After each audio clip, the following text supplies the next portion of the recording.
தமிழக வெற்றி கழகத்தினுடைய தலைவர் நேற்றைய முன்தினம் ஆடியோ வெளியிடுவதற்காக மலேசியா சென்றிருந்தார். அந்த கூட்டத்தை பார்க்கிற போதே அண்டை நாடுகளாக இருக்கிற மலேசியாவிலே வியந்து போகின்ற அளவிற்கு அந்த நிகழ்ச்சி உலக நாடுகள் திரும்பி பார்க்கின்ற அளவிற்கு உருவாக்கப்பட்டிருக்கிறது. இதுவரையிலும் மலேசியாவை பொறுத்தவரையிலும் பிரதமர்கள், குடியரசுத் தலைவர்கள் மட்டும்தான் ரோட் ஷோ என்று சொல்வார்கள். இந்த முறை இவருக்கே ரோட் ஷோ போவதற்கு அனுமதி வழங்கப்பட்டிருக்கிறது.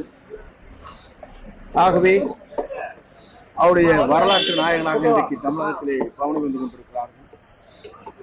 குறிப்பாக எதிர்கால தமிழகத்தை ஆளுவதற்கு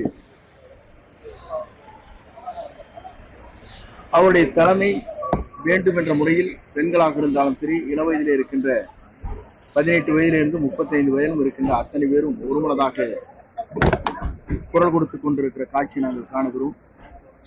பல்வேறு நிகழ்ச்சிக்கு நான் செல்கிற போது ஆர்ப்பரித்து வருகிற கூட்டம், அலைமோதுகிற கூட்டம் 1972 புரட்சித் தலைவரை பார்த்ததை போல, அதற்கு பிறகு 88 புரட்சித் தலைவர் அம்மாவை காணுவதைப் போல இன்று ஒரு மாற்றம் தமிழகத்தில் உருவாகி இருக்கிறது. இந்த மாற்றம் எதிர்காலத்தில் தமிழகத்தின் வரலாற்றில் அவர் தமிழ்நாட்டுடைய முதலமைச்சராக அமர்வதை மக்கள் சக்தியோடு இணைந்து அந்த பணிகள் நிறைவேறும் என்ற வாழ்த்துக்களை நான் தெரிவித்துக் கொள்கிறேன்.